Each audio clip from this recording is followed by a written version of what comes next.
really responsible. And that's Terry Lucas, the director of the library.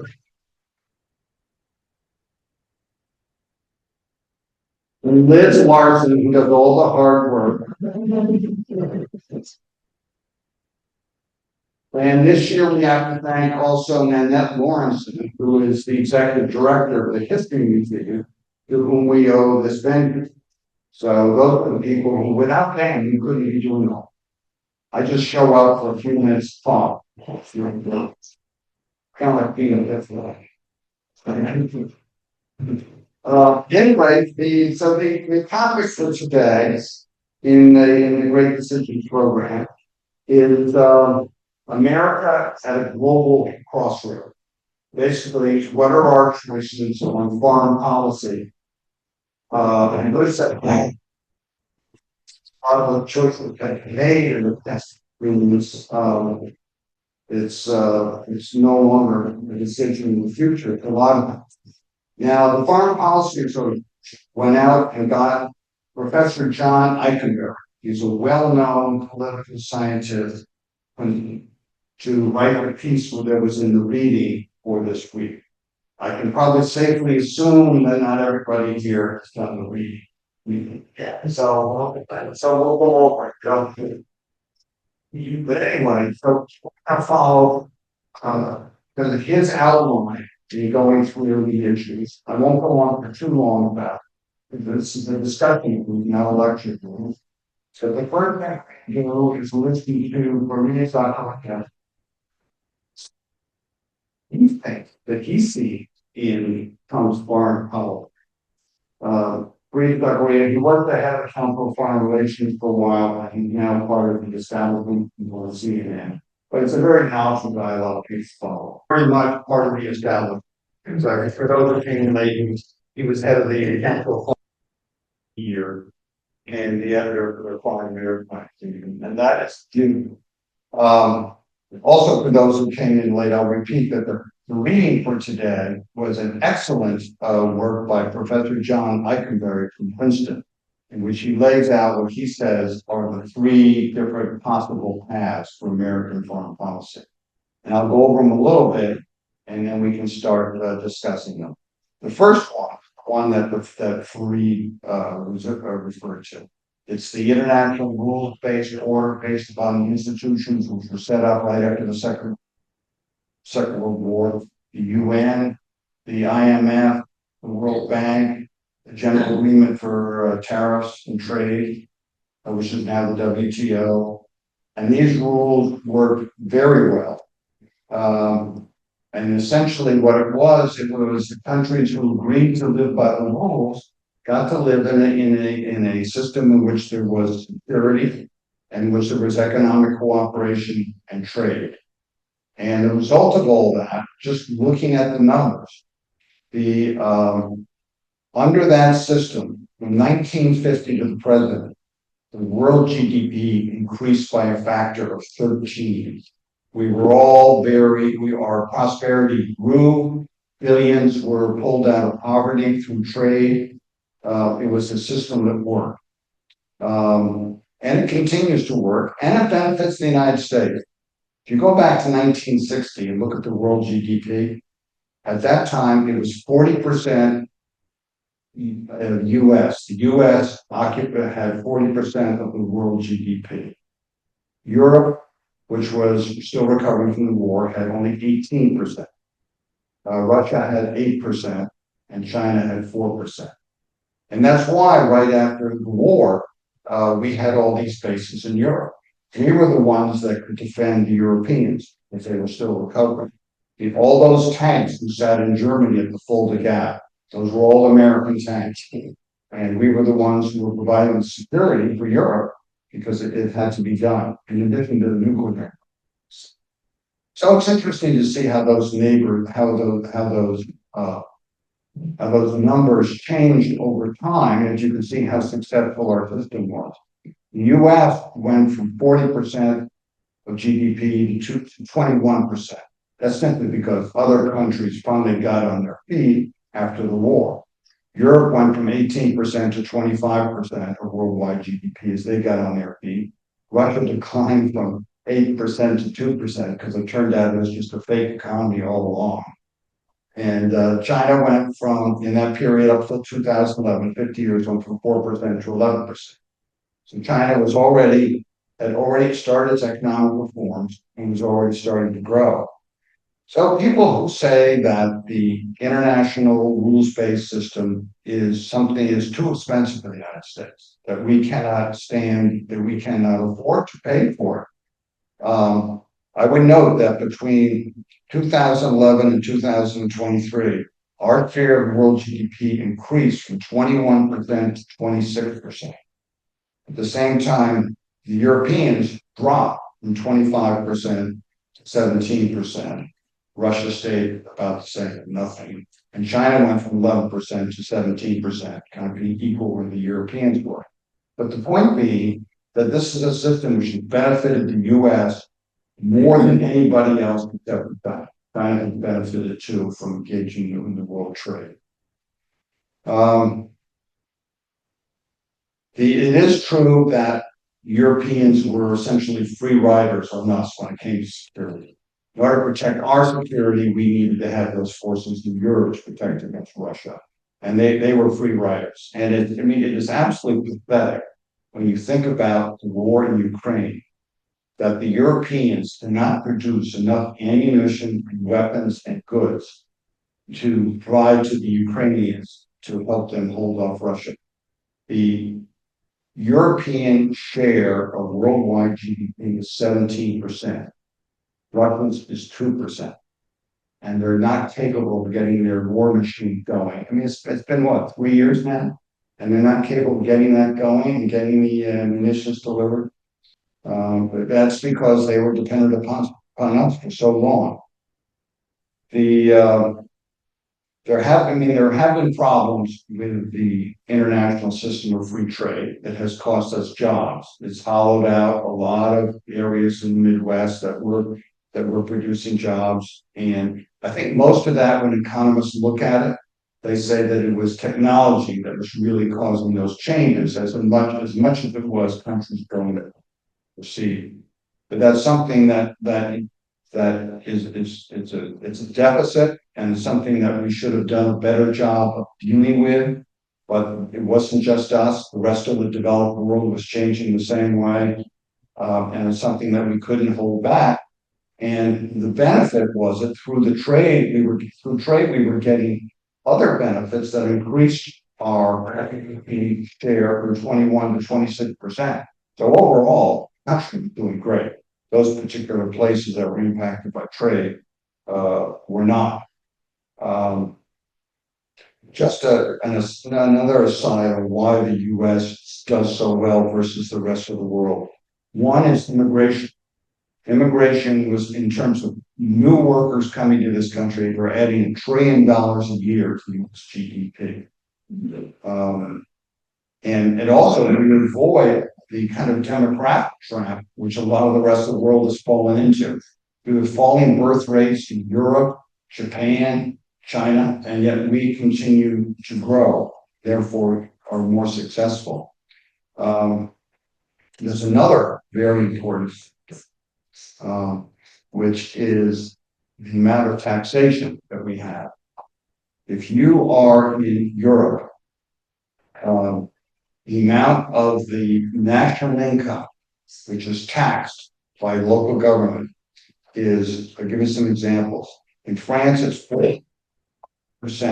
This is not your income tax rate, but this is the overall income, which is picked up by back taxes, real estate taxes, income taxes, social security taxes.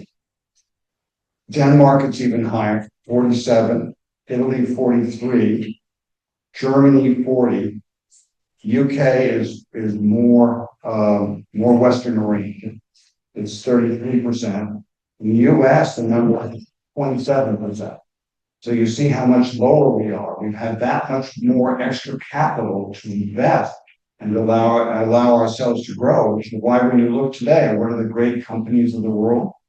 I mean, they're all Facebook and Amazon, NVIDIA now, Apple. I mean, these are all American companies, and this is one of the main reasons.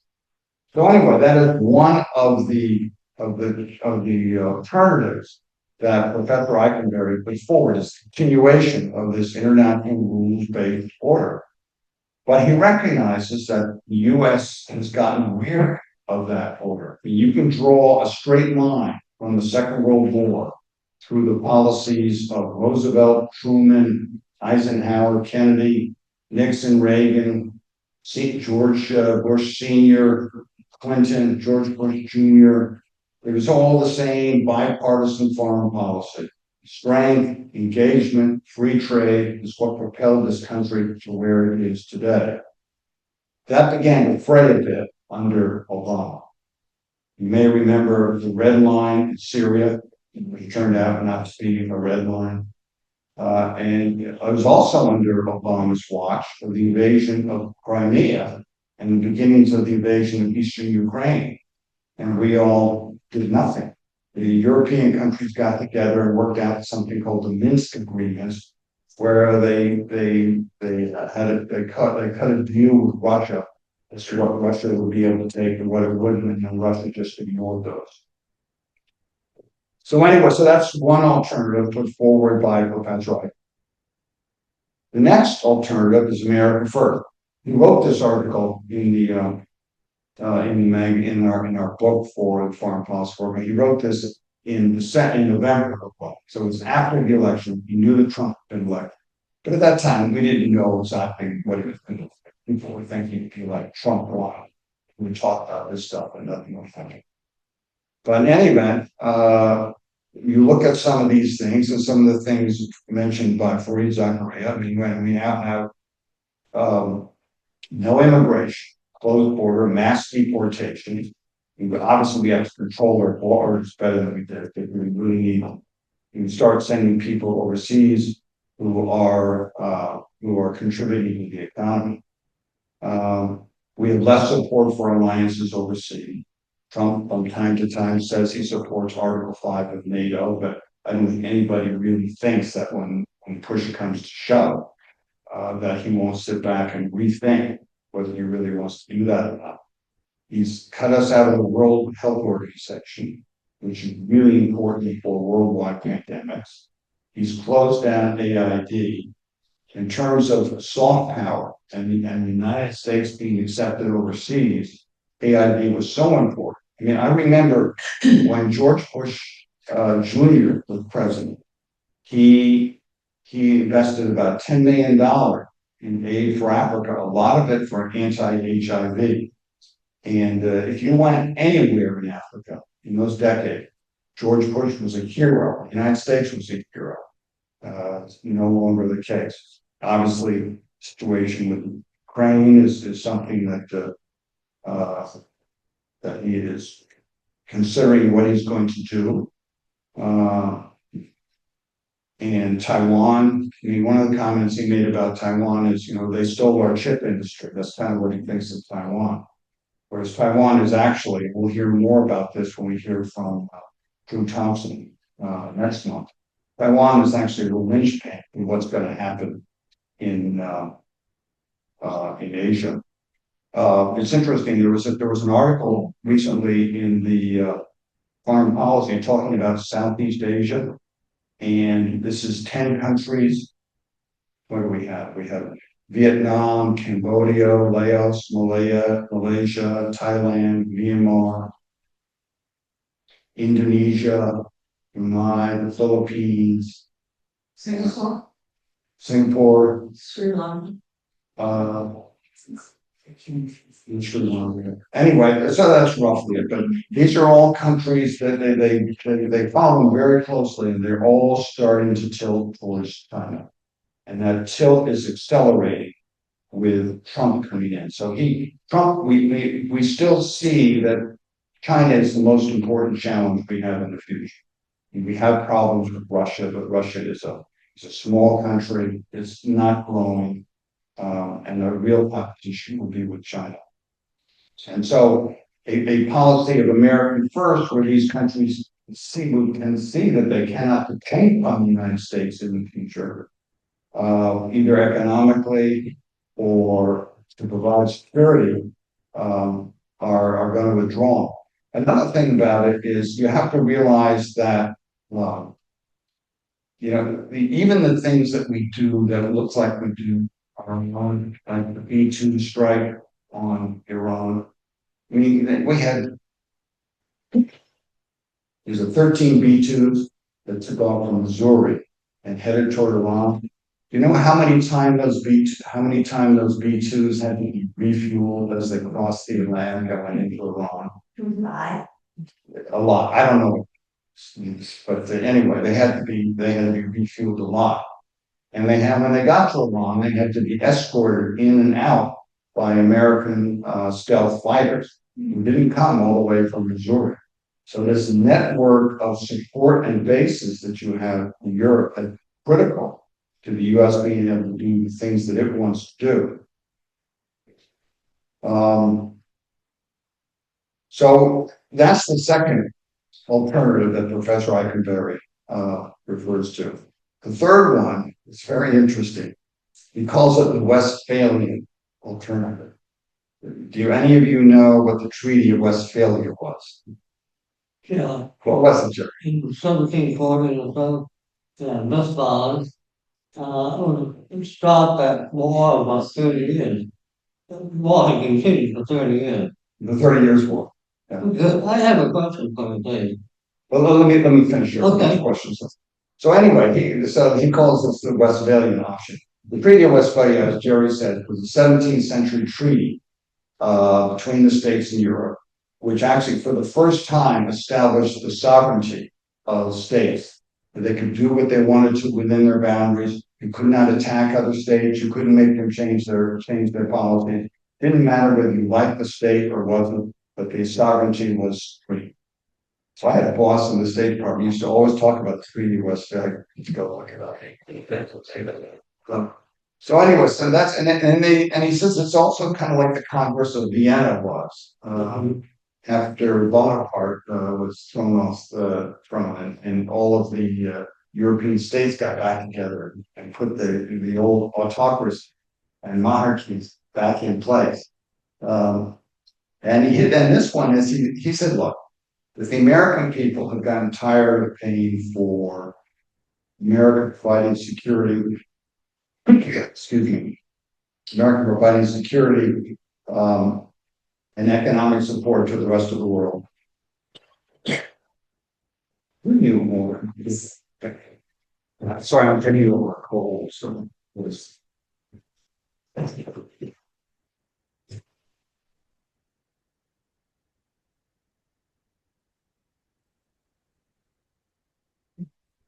anyway. I mean, it's clear that the American electorate says, we're getting a little tired of these foreign wars and spending all this money on them, and that has political appeal.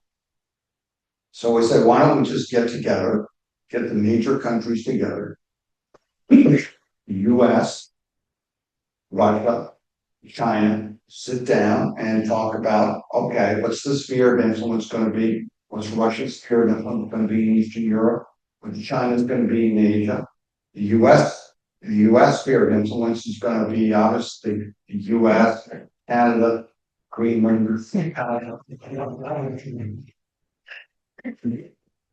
and then we can sit down and work together as to how we divide up the world, and we don't have to worry about human rights, humanitarian assistance, or all of those things because countries can decide for themselves how they want to run their own country. And we can cooperate on things like climate change or pandemics or whatever. So anyway, that is his third choice that he says the American electorate is faced with, and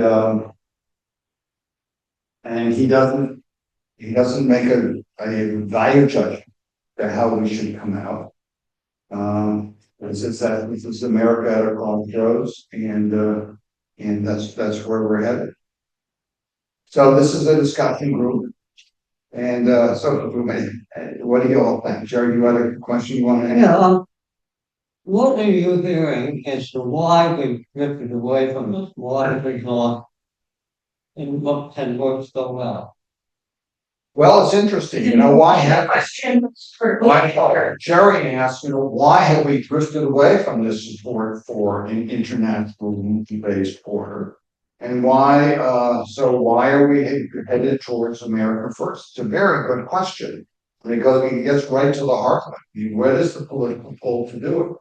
And you saw, it was even before Trump. It was even under Obama. The Americans were tired of war in Iraq. They were tired of the war in Afghanistan. They didn't want to support foreign. And that was one of the reasons why Obama didn't take a stronger stance in some of these things. Um, and those are the people, when you think about the people that support Trump, the people who Trump draws a lot of support from people without college degrees. And a lot of people uh, feel that they've been cut out of the system.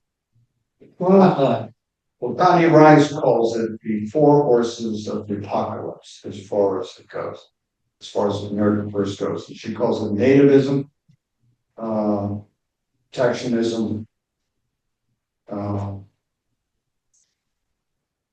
xenophobism, and I forget what the third one was. But it's people anyway who are xenophobic, don't like immigration, and they like the idea of tariff. And we managed to tell them the idea that it's we need tariffs to recreate all those old jobs from the 1960s, which are not coming back.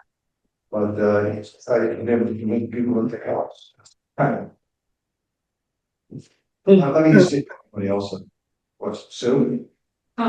This, I don't know whether this is for me, but if Obama had his red line and it had force, what would consequences have been? Well, it lost a lot of credibility, especially in the Arab world, because the red line was in Syria, and a lot of the Arabs, especially, but it went even beyond that. It went to countries around the world watched very closely what the United States did. I think this recent B-2 bombing, one of the good aspects of it, is going to restore some American credibility.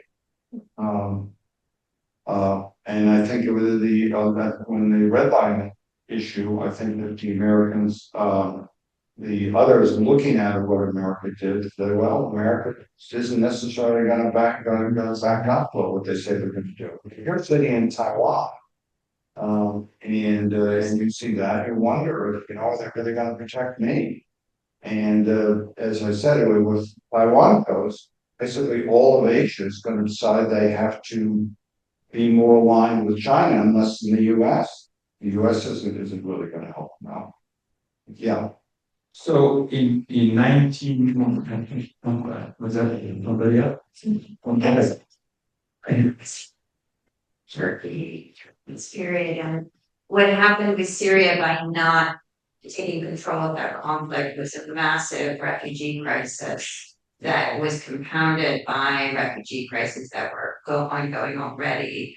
That massive refugee crisis, the move of Syrians, Afghans and others, mass move into Europe, was really the revitalization of nativism and xenophobia in Europe. And really, the far right became quite empowered by this sense that there was no global order anymore, and that Europe was going to be taken over by Arabs and Muslims. And so I think there were consequences that were implication and not necessarily that he could have foreseen, but failing to keep Syria under control had serious consequences not only to American power, but to the impacts, sort of global perceptions of where immigration and other issues were heading, and created fear. It's amazing too how far we have come. For those of us who work on sovereignty, humanitarian assistance issues, I've got it back around 2010. we at the UN were discussing very much the right to intervene for states that were not providing humanitarian assistance, either were unwilling or unable to, or even for states that were engaged in gross human rights violations. The UN Security Council was saying we have a right to intervene and go in and cure that situation. That idea is now, which is very much off. Nobody is putting forward it. Countries have moved on to the idea of, we can do what we want to do. Basically under the leadership of Russia and China. Anyway, sorry, Joel, so you had a question? No, I think the comment was that actually Bill Senior at the time had realized that the war order was not working, and you just mentioned the UN is really not working. So the United States was facing, really Russia. Russia was our enemy number one. Our new enemy now is China. And I think even though everyone thinks this administration has no strategy, I think there's a clear strategy. And the message last weekend when we bombed Iran was directed to China. It's not very, this is a proxy war, between allies, and China is supporting Iran, United States supporting Israel. And then America says, we're going to bomb. And if you do this to Taiwan, we're going to bomb you. So I think the prediction before was that China was going to take over Taiwan 26 or 27. That's not going to happen now. And so, but how do you see this policy, this American first policy of putting tariffs on everybody? 10% worldwide, plus you get a reciprocal tariff, another 46%. I mean, so if you're dealing with the other countries in Asia, they're not seeing the United States as a defender of that. I think that it's not a clear policy. I think this is a stupid style of current president. But at the end of the day, I don't know if it's him or somebody in there, understand that there has to be a new world order. We're just trying to figure it out. I don't think anybody knows yet what the new world order should be, but that's the discussion. When I was in the State Department, when you had to make an important decision on something, even a decision that went awry, like the decision to invade Iraq, still you had various departments were involved: the Defense Department, Treasury Department, the State Department would all get together and they'd come up with their policy. They would meet at what they call the deputies level, and they would decide on what their policies were, and they'd hone them down to a few, and then the principal would be, the actual secretaries would hone them down. And this would all be overseen by the National Security Council. An option paper would go to the president. You have 3 or 4 options here, they all spelled out, and they can show which department it wants is pushing which option. And the president would sign it. And then behind each option, you'd have like 1 or 2 pages of talking points to support the option, and we wouldn't have a policy. And it would have, but I'm sorry to interrupt, but this is the reason why there's a change, because for the last 30, 40 years, everybody at the State Department speaks of the same voice. Nobody wants to come out with something totally different. And for once, we have somebody who says, no, we have to change everything. And I think it's going to encourage people in different departments to come up with new ideas, what we should do next. Well, the problem is when they change it, you just change it on a whim. I mean, our policy is now set by nobody. What president thinks at the latest moment, depending on who we just talked to. But television showing just. Yeah, that's it. Exactly. So we don't really have those policies in. Well. Yes, and but I would just agree with my good friend John. I mean, Long Challenge is a junction to the house, honestly. So we had to bomb around, but don't. I mean, the problem was. And Charles' point is that we can use force. And it's true, we're not going to bomb China. That's right. But we can use force. We can send destroyers and aircraft carriers in. It's been done in the past. But to do what? We talk, oh, let's go back to Crimea, it's my question, what, the fact we didn't follow the red line in Syria, it seems to me that Crimea was the bigger issue. It's maybe just my lack of knowledge, and then we probably didn't do it because it was Russia moving into the law. And that was the big time that we should have stood up, or Europe should have stood up or something. That was very much like, in my view, it was very much like letting the Germans go into Rhineland in 1933. It's kind of the last chance that we had to really stop them and do it. And I very much like the quote from Churchill, who likes to put things in very black and white moralistic terms. He said that not at the Rhineland, 2 years later in Munich, that Chamberlain had the choice between honor and war. He chose dishonor, he got both. Kirk, So, Kirk, it's Peter. I'm remote, but I think in part this should be put into a broader context of isolationism. Isolationism in the United States has been around for a very long time. We know that certainly after World War I, there was this rapid move back to America first. And I think to some extent, what we're seeing now is this being resurrected again, but it's being resurrected in fairly fertile situations because, of course, the middle of the United States has historically been very much in an America first or isolation movement. So I'm just saying that this is not a brand new thing. I think that's true, but I think that's mostly since the Second World War. There's been not much of an isolationist move. It's mostly interwar and even back in the late 19th century. Is that right, Peter? Yes, that's right. But I mean, I think there's fertile area for this to take place again. And I think what we're seeing is that the period from 1945 until, let's say, 2010 was, you might say, almost an aberration. It was not in the America First mode, but the America First mode has come back into existence.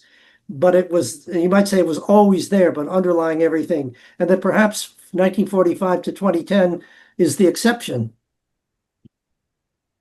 It could be. Because, I mean, as you're right. I mean, if you go back to, as Eikenberry was saying, you go back to the Congress of Vienna. I mean, that's how the world's been run in the past. Kurt, we couldn't really hear that. Wait a minute, Peter, the last point, Peter, Peter, correct me if I'm wrong, but the last point Peter was making is this kind of American isolation has been with us for a long time. Perhaps the policies from 1945 to 1960 really have been the aberration, and there is the U.S. feels that it's protected by the oceans, and we don't need to spend as much time and effort in defending ourselves. Is that right, Peter? Yeah, that's right. I'm certainly not in favor of it. I'm certainly an internationalist, but I'm just saying that if you look historically, isolationism has been a very prominent feature of American policy for a very long time. And that in effect, this period from, as you say, 1945 to 1960 or to 2010, where we were completely involved in the world and it was Pax Americana, could be viewed as exceptional. We hope not. Yeah, we hope not. We hope not. But I'm just saying that there is a long tendency of isolationism in the United States foreign policy. When you other comments? I just thought that in the text, the other alternatives, spheres of influence, battling it out, east, west, south, it was very unclear how that would operate. Yeah, no, I see. There's a lot of problems there, but and he spells it out only at the end. This is one way to work. He doesn't have any specific things, but maybe that is where Trump is headed. Trump is talked about. He thinks he owns what? Exactly. He doesn't need to consult with his allies. He'll make those deals, and she will prove him a problem. Tell him, yeah, you can have Greenland.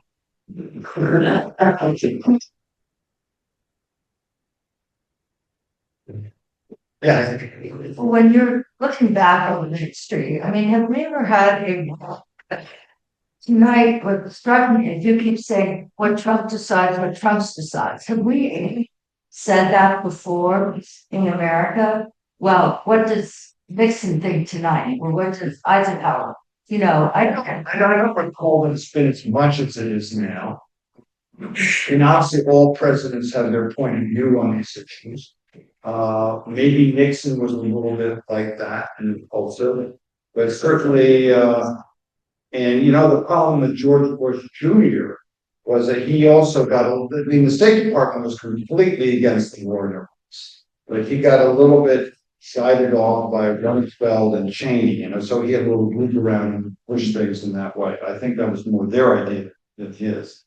And but I think most of the other presidents, I mean, FDR probably had his own. We know FDR had his own views. Even when America was not interested in entering into the war in Europe, FDR was working at the edges through the Lend-Lease Act, and other ways to make sure the America got involved. he had a lot of advisors in the State Department, et cetera, like Stimson and, really educated. Yes, But but the idea of him taking too strong a stance, he would have been defeated by Wendell Willkie in the 1940 election, which is why he didn't say much of that. Yes. Wasn't the State Department very isolationist also in there? State Department saw what was coming. I thought they know we had to be ready by that point. I mean, the State Department, it's been criticized in the past for not having done more to help the refugees from Germany. But I think by the time we got to 1940, there's a great book, by the way, called In the Garden of the Beast, which is about an American ambassador who was sent to Germany in 1936, and when he was sent, he was by Roosevelt, he was instructed his number one issue was to make sure the Americans got paid on German bond. So it's how the State Department people there began to wake up to what was going on in Germany and trying to avert Washington as to how it had to move forward. Yeah. Another factor in isolationism is the fact that the people who are going into the armed forces now are all the people that we talked about before, where the economy is not going so well, and who were Trump supporters. And I wonder whether that also, it's very easy for you to say, well, the rep work is being done by people who have no say. Oh yeah, the military was one of the strongest forces against action overseas, and they were always the strongest supporter of USAID and the State Department getting their budgets filled, because they always saw us as doing the work that they then wouldn't have. Yeah. Sherry asked in the beginning of the discussion period here, why we're finding ourselves at a inflection point where we're seem to be abandoning an international rules-based system and looking for other models. And what I think we sometimes give less importance to than we should is the influence of, I'm just going to call it Fox News for as a shortcut for what we all understand is happening. Yeah, and half our country only hears Fox News. And if you go in a military barracks, that's what you hear. If you go in a bar, that's what you hear. If you ride down the highway on sitting up in a semi going across the country, that's what you hear. And they are being sold a grievance and it's for profit. And that grievance is that America's not as good as it was before. And as long as you've got that much of the electorate that is convinced that this grievance is a reasonable one, it's going to change how we deal with the rest of the world. And it's going to change it very negatively. And that's what we're seeing today. I think that's absolutely right. And I think so it's a lot of it is the inequality in the US, which has produced these groups of people who have grievance. And I mean, we didn't have that so much back in the 60s and the 70s. People, we still had faith in the American dream. You know, they could get a job in a factory, they could buy a house, they could send their kids to college. And now that's not so true today. But they also, back then, heard what was the truth when they listened to Walter Cronkite. And they don't have that today. They really don't. They have somebody lying to them and they believe it. Yeah. And when I listen to Fox News, and it's very convincing. You know, this is a serious issue. Why doesn't Canada media? Can No, I agree. I think that's an important part of the factor. And the whole social media thing too, with all this stuff.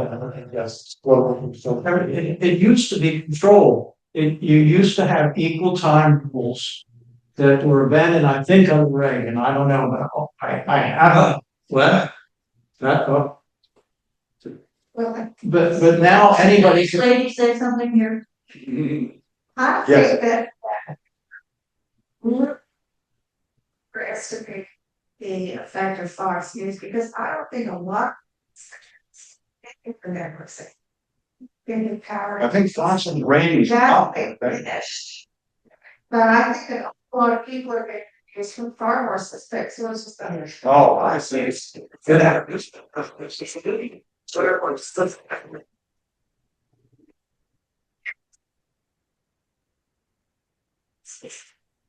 You know, people, as you mentioned, are not sitting down and listening to all. Being bombarded by opinions from all, some of which are frankly fictional, as we all know. But you're in a bit of an echo chamber here if you really think that 50% of the country isn't college educated. And that there's something. I don't think that 50% of the country that in Trump are not all uneducated. Chances are. But it's a lot of portion. He's never silent. Oh, yeah. I mean, for a bit of a gorgeous echo chamber, you know, I don't think it's that reckless. Oh, that's right. Vast cross section of people of all age groups. And I'm like, for Trump. For Trump. For a lot of different reasons. Taxes. Yeah. That's one of the ironies of this. You have a guy who was elected primarily because the Democrats didn't know how to close them. And because of inflation, they couldn't control inflation. Those were the two main issues. So of the social factors of how far things have gone. So we've got to whoa. They got situation. But these forces then put in charge this guy who wants to turn American foreign policy, 180 degrees. And really his base has always been in favor of that. That was not an issue which decided the election. Something the other day, I wish I could remember which commentator it was. I tried to read a combination of the Wall Street Journal, the National Review, the Washington Post, the New York Times, to try to get some sense of what a spectrum of people were thinking. But one of the commentators said, I said it all. This is his doctrine. We're American. And that's that really, What's American? It's a lot of money, guys. Sorry, I just don't think Fox News has the power we used to. I don't think any network does. We do have Peter as a Peter? question. I'd just like to make a comment. I am very concerned about our cutting ourselves off from foreign students. And I think it's a great value to have foreign students come to the United States. And I think we're losing a great deal by the current policies that are restricting that. And, it will have a long-term effect. No, I agree. That's been a big plus for the United States. Peter made the statement, he's concerned about the policies and not allowing for coming out. And that's been a big plus for this kind of stuff. I mean, in terms of soft power too, the way we have presented ourselves to the rest of the world, it's a lot of students coming at universities and then they go home and they see what a great country the United States is and they spread about it. And we still need to cut ourselves off. Well, then we can pick up skill we have that one. I mean, we have the craziest, I saw what's his name, Kevin O'Leary. You know, he's the fellow from Shark Tank. Yeah. I saw him on TV. He was apoplectic over the issue that when we study at American universities, when they finish their course of studies, they have to go. And he says all these people come and study and they get all these skills and these are the smart people and we tell them they have to go home. There's some exceptions to that. You get a job from a company that's stalking you and that kind of thing, but generally go home after you have some. Sometimes those large students take up the seats with some of the American students who also get that education and they are staying here. Well, that's true, yeah. I mean, I know, for instance, at Ivy League schools, the percentage of students who are aged is very high. I mean, they have to put a quota in there, otherwise they'd be high, 20, 30, 40 million. And then afterwards, they'll be paying us to go home. They pay over.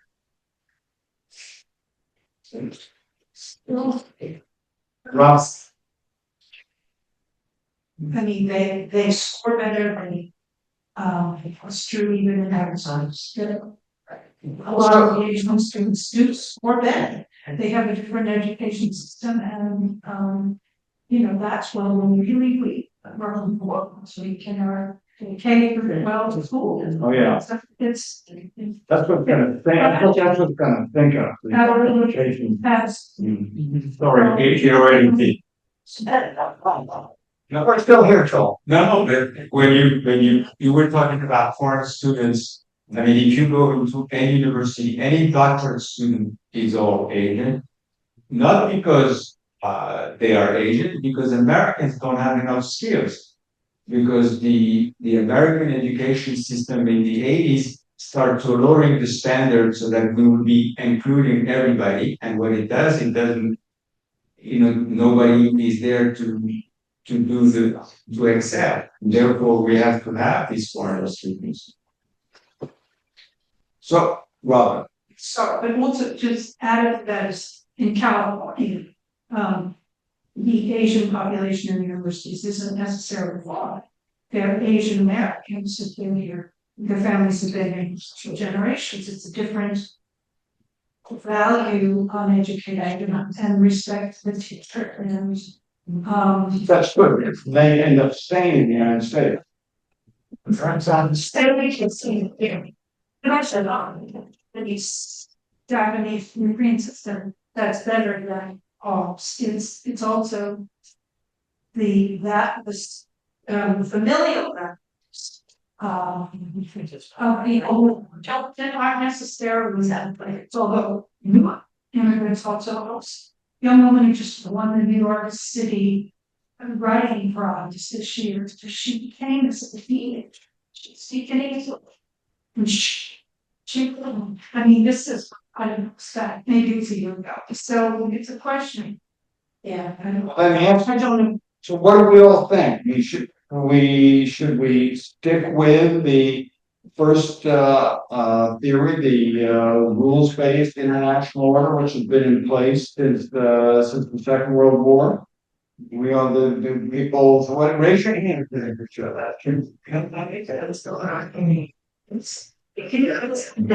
we get talk all you want. I think that has to do with the, I mean, if the economy starts to tank. Yes, down starts to be less important for efforts overseas. Well, how would we think about Article 5? Article 5 of NATO, which says that attack on one is an attack on all. And that means that we're required to respond, say if Russia decided to go across the border into Estonia. They thought it was time to take back the Baltic states. After all, they ran it not so long ago. So why not just go take them back? We should have Article 5 should be Five's only been used once, and it's been used once by one country. US. But do we support Article 5? Yeah, absolutely. I mean, understand America for me. The Rules-Based International Order was American first. But that was. For a benefit.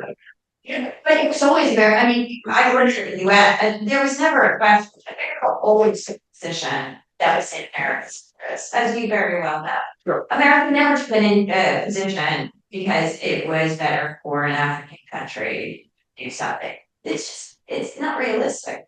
That order was America first. What people really didn't like on the left was when America would go about breaking the order whenever it wanted, because it was America. And that's what people didn't take that see. But the idea that the order was not American. So the terminology is almost like that's what is so manipulative of this entire agenda is it uses terminology to dress things up that have nothing to do with actually putting America first. Right, what you call America, it's actually I mean, what do you have? I mean, you're right. The United States has always done us in its interest. It was always in our interest. The reason we provided all that support to Europe against the Russia in the Cold War because that was in our national interest. We wanted to have it security. Yes. Right, and to some of your point, Xi Jinping in China is really beating us at this game, even if it is a rules-based game. They're beating us on every level. I mean, not all the way. But In terms of economics, in terms of AI, I mean, they're right up there in terms of education. They're populist, soft power, but they're doing it. Even in Ukraine, those are a lot of China military is being used now in terms of drones and what have you. I'm just saying, from an overall sort of Machiavellian, foreign policy, world politics, we're not doing America first very well. We're decreasing the dollar, many things, all this lack of transparency and the chaos. I mean, so you're right. we're trying to do, we're not doing it very well. No, we're not. I mean, and really, I don't think that this administration has any real policy in Asia that's going to work. I mean, Biden worked on trying to support the Quad, including India, and we worked with the UK and Australia on this nuclear submarines deal. Even China, we're going to do that with Australia. But it's the time too, when we have all known for the past 20 years, we've all talked about how American policy needs to pivot to Asia, that is where the challenge is.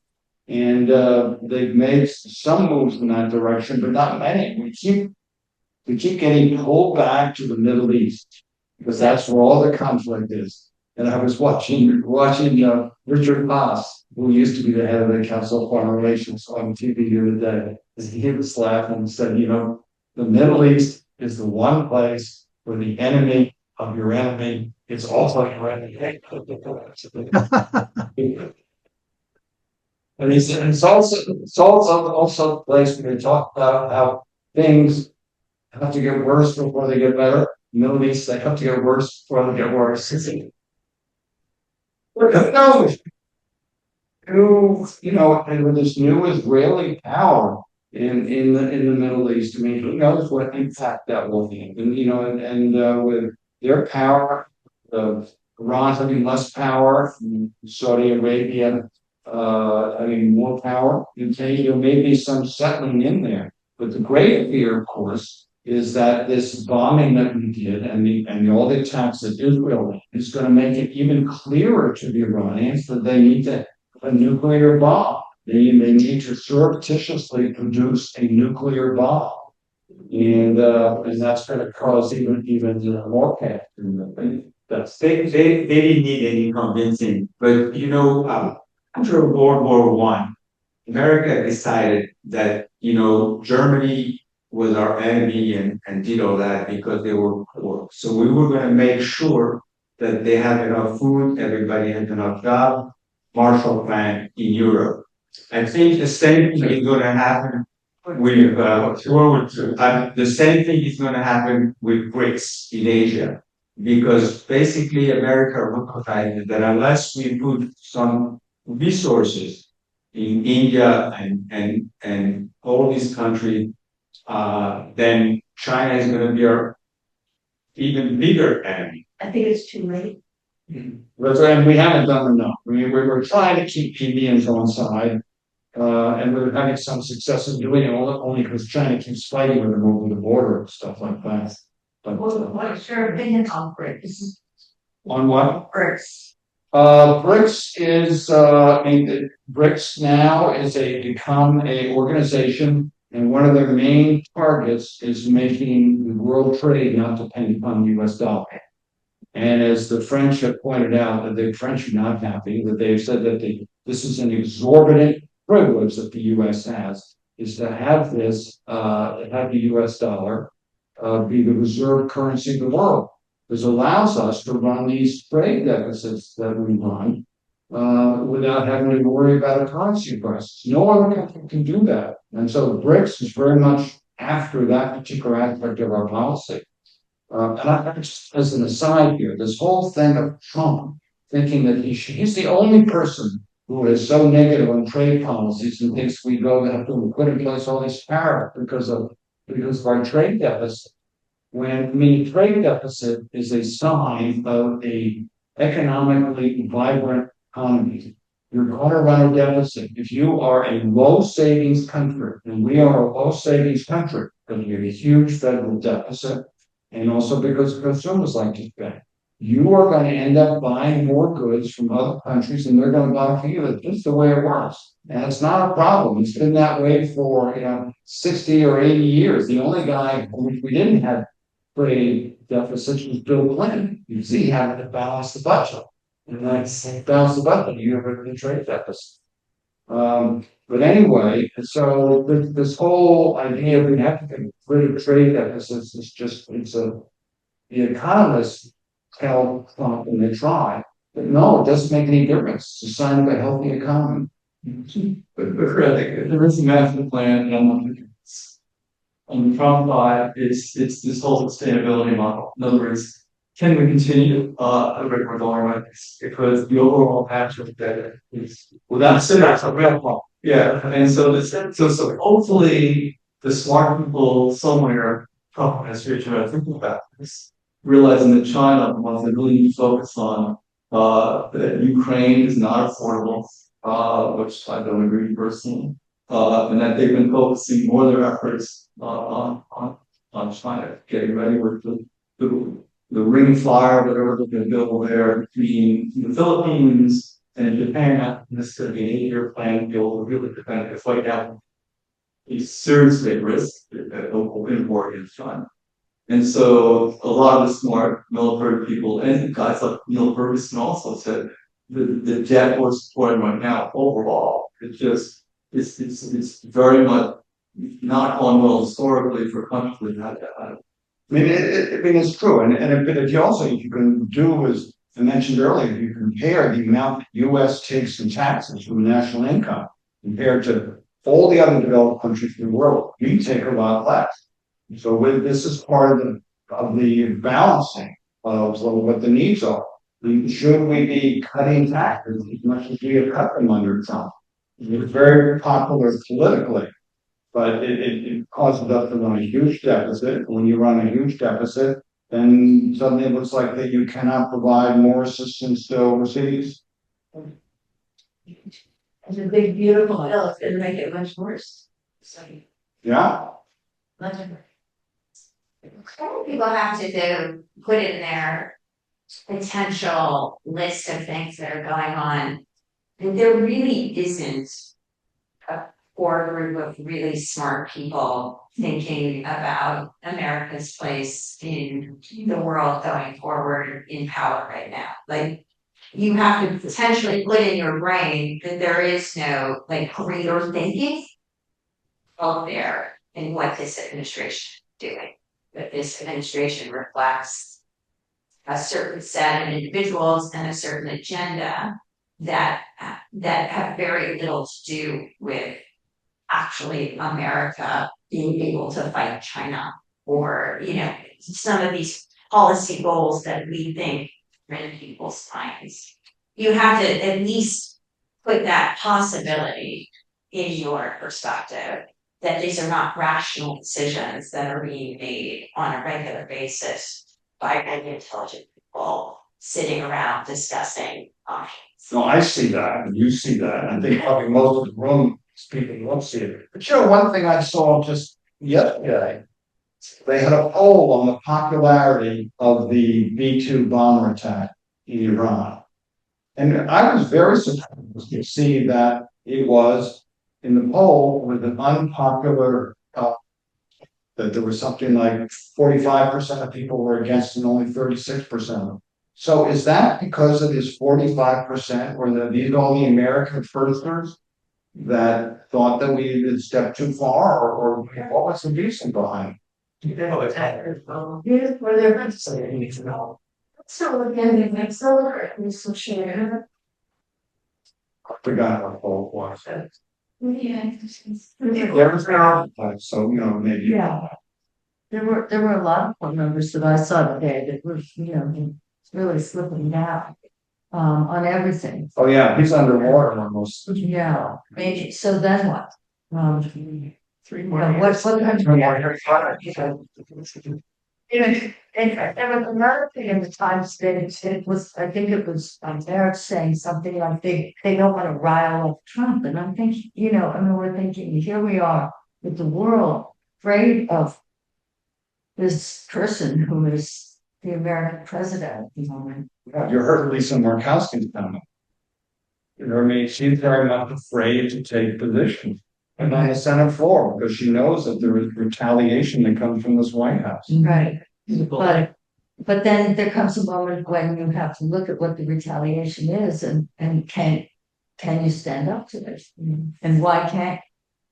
And if you don't want to, maybe you shouldn't be in public service. I find it curious that she admits she's afraid.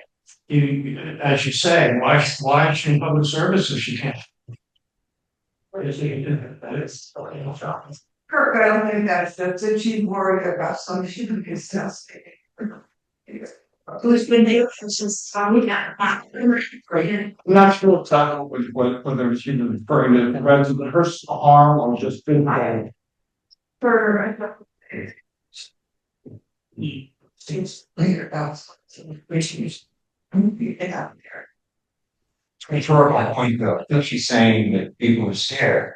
I don't think she's saying that her actions are going to be scared at all. Let me see this at the end of the session, Peter. I mean, is anybody in favor of the Westphalian things? Where Russia and China and the US get together and carve up the world. They tried that in all. They got this Trump policy, my friend. That's what's going to happen. It's a very common sense. The things out there, doctor. Right, well, listen, Yeah, I think we're wrapping up. so I think we can wrap this up. We've had a good discussion. We're all kind of, and somebody said, boy, we all are torturing ourselves. We don't have enough of these Trump supporters.